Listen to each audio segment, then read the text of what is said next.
Welcome back to Eklavya study point and I am Sachin. और आज की इस वीडियो में हम क्लास 11th की पोम पढ़ने वाले हैं। बुक है हॉर्नबिल और पोम का नाम है the voice of the rain. ठीक है, इजीली इसके एक्सप्लेनेशन मैं आपको देने वाला हूं, तो आइए वीडियो को स्टार्ट करते हैं। आपको बताना चाहूंगा you can also follow me on Instagram. मेरा यूजर नेम आपके सामने है। आपकी कोई प्रॉब्लम हो तो आप आपके मुझसे पूछ सकते हैं। इंट्रोडक्शन के साथ स्टार्ट करते हैं। The poem of Walt Whitman presents a dialogue between the poet and the rain itself। तो आज की जो हमारी पोम है इसके अंदर जो इसके पोएट हैं वॉल्ट विटमैन, वो यहाँ पे एक बात करेंगे किसके साथ, रेन के साथ। यानी कि इन्होंने अपनी पोम को कुछ इस तरीके से बनाया है कि जिसमें इन्होंने बताया है कि मैंने खुद बारिश के साथ कुछ बातें करी। ठीक है, और ये सब क्या एक प्रेजेंट करता है डायलॉग कि जो रेन होती है उसका साइक्लिक मूवमेंट। आपने वाटर साइकिल तो पढ़ी होगी अपने बचपन में कभी ना कभी, बारिश कैसे बनती है, ठीक है, कैसे भाप बन के ऊपर जाती है, ठीक है, जो पूरा प्रोसेस होता है वो सब आपको थोड़ा सा एक में मतलब आज के इस पोम में दोबारा से रिमाइंड हो जाएगा। The rain is personified to describe herself. ठीक है, और रेन का यहाँ पे पर्सोनिफिकेशन किया गया है। अब आगे बढ़ते हैं। तो सबसे पहले मैं आपके सामने इसको रीड करता हूँ। एंड हु आर दो, said I to the soft falling shower, which, strange to tell, gave me an answer as here translated: I am the poem of earth, said the voice of the rain. Eternal I rise, impalpable out of the land and the bottomless sea। तो ये लाइनें थी जो मैंने आपके सामने पढ़ी। अब ये स्टेंजा आपके एग्जाम में आता है, तो आप इससे पूछे गए क्वेश्चंस का आंसर कैसे दे पाओगे जब आपको ये समझ में आएगा। तो आइए समझते हैं इसमें क्या बताया गया है।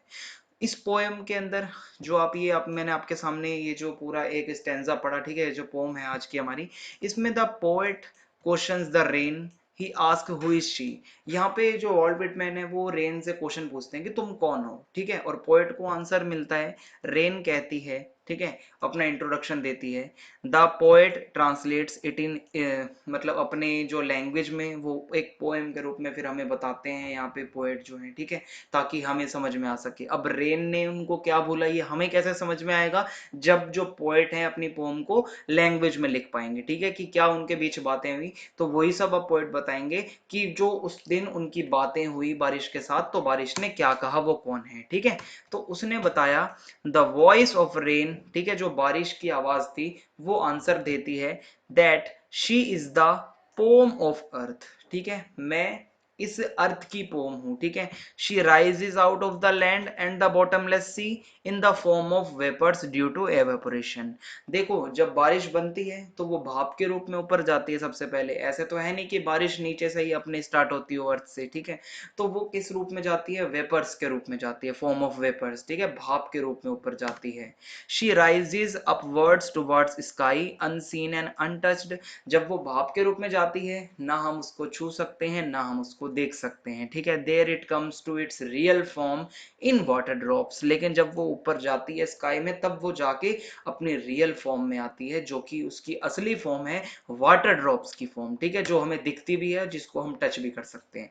आगे है upward to heaven, whence vaguely formed altogether changed and yet the same, I descend to leave the draughts atoms dust layers of the globe, and all that in them without me were seeds only, latent unborn। ठीक है, अब इसमें क्या बताया गया है, देखो, the rainfall on the droughts and washes away all the dust and impurities of the earth.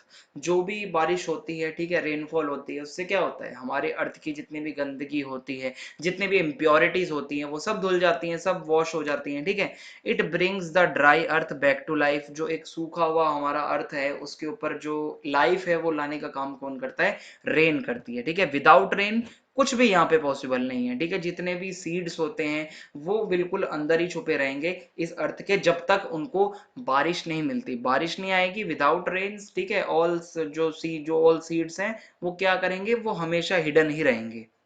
They will sprout and come to life only when it rains. और वो स्प्राउटेड कब होंगे, यानी कि वो अंकुरित कब होंगे, उनमें जान कब आएगी, उनमें लाइफ कब आएगी, जब बारिश होगी। ठीक है, अब आगे है and forever by day and night I give back life to my own origin and make pure and beautify it, for song issuing from its birthplace after fulfillment, wandering wrecked on unwrecked dully with love returns। अब यहाँ पे क्या बताया गया है, देखो rain क्या कहती है, डे एंड नाइट एंडलेसली, यानी कि मैं दिन रात क्या करती हूँ, लगातार अपने जो मतलब मेरा जो ओरिजिन प्लेस है यानी कि जो अर्थ है उसको कहीं ना कहीं ब्यूटीफाई करती हूँ, ठीक है, उसको प्योर करती हूँ।